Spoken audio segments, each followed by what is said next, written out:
ये कहानी है दो सगी बहनों सीमा और रीमा की, जिनका बचपन एक ही आंगन में बीता, एक ही थाली में खाना खाया और एक दूसरे के बिना जिनकी दुनिया अधूरी थी।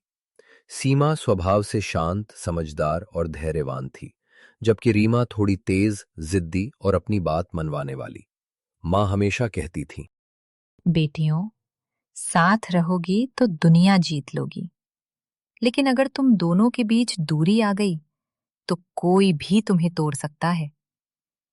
दोनों बहनें हंसकर कहती, माँ, हम कभी अलग नहीं होंगे। हमेशा साथ रहेंगे। लेकिन किस्मत ने उनके लिए कुछ और ही लिखा था। शादी और एक ही घर में प्रवेश समय बीता, और एक दिन ऐसा आया जब दोनों बहनों की शादी एक ही परिवार में तय हो गई। सीमा की शादी बड़े बेटे अमित से और रीमा की शादी छोटे बेटे रोहित से हुई। शादी के दिन घर रोशनी से जगमगा रहा था। हर तरफ खुशियां ही खुशियां थीं। सास, आज मेरा घर सच में पूरा हो गया। दो दो बहुएं आई हैं। शुरुआती दिनों में सब कुछ बहुत अच्छा था। दोनों बहनें मिलजुल कर काम करतीं, हंसतीं, एक दूसरे का साथ देतीं। प्यार से शुरू हुआ सफर। रीमा, चल आज हम दोनों मिलकर सबके लिए खाना बनाते हैं। हाँ दीदी, और आज कुछ खास बनाते हैं। दोनों बहनों के प्यार को देखकर पूरा घर खुश था। लेकिन धीरे धीरे छोटी छोटी बातों ने बड़ा रूप लेना शुरू कर दिया। दरार की शुरुआत एक दिन खाने में नमक ज्यादा हो गया। तुमने ही नमक डाला था ना? हमेशा मेरी गलती दिखाती हो। मैंने नहीं डाला, लेकिन कोई बात नहीं, ठीक कर लेते हैं। लेकिन बात वहीं खत्म नहीं हुई। धीरे धीरे हर छोटी बात पर बहस होने लगी।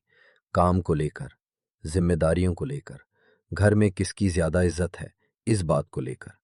अलग रसोई, सबसे बड़ा फैसला। अब से मैं अपना खाना अलग बनाऊंगी। अगर तुम्हें यही सही लगता है तो ठीक है। लेकिन अब देर हो चुकी थी। घर में दो चूल्हे जलने लगे, दो रसोई बन गईं और दिलों में भी दीवार खड़ी हो गई। कुछ ही दिनों बाद घर में अजीब घटनाएं होने लगीं। सीमा का बनाया खाना अचानक खराब हो जाता, रीमा के दूध में खटास आ जाती, कभी कभी बर्तन खुद ब खुद गिर जाते। ये क्या हो रहा है? कुछ तो गड़बड़ है। डरावनी रात। एक रात जब पूरा घर सो रहा था, खट खट खट, सीमा की आंख खुली। ये आवाज किचन से आ रही है। वो धीरे धीरे उठी। दिल जोर जोर से धड़क रहा था। जैसे ही वो किचन के पास पहुंची, उसने देखा एक काली परछाई दोनों रसोई के बीच घूम रही थी और वो कुछ खाने में मिला रही थी। कौन है वहां? परछाई अचानक गायब हो गई। डर और शक। अगले दिन सीमा ने रीमा को सब बताया। मतलब कोई हमारे खाने के साथ छेड़छाड़ कर रहा है? हाँ, और हमें मिलकर पता लगाना होगा। पहली बार दोनों बहनें फिर से साथ आईं। जाल बिछाया गया। उस रात दोनों ने योजना बनाई। दोनों किचन के पास छुपकर बैठेंगी, लाइट बंद रखेंगे और जो भी आएगा उसे पकड़ लेंगी। घड़ी ने 12 बजाए। सन्नाटा। और तभी खट खट खट, वही परछाई फिर से आई। धीरे धीरे वो दोनों रसोई में कुछ मिलाने लगी। दोनों बहनों ने इशारा किया और अचानक दोनों, रुको! परछाई भागने लगी, लेकिन इस बार बच नहीं पाई। सच्चाई सामने आई।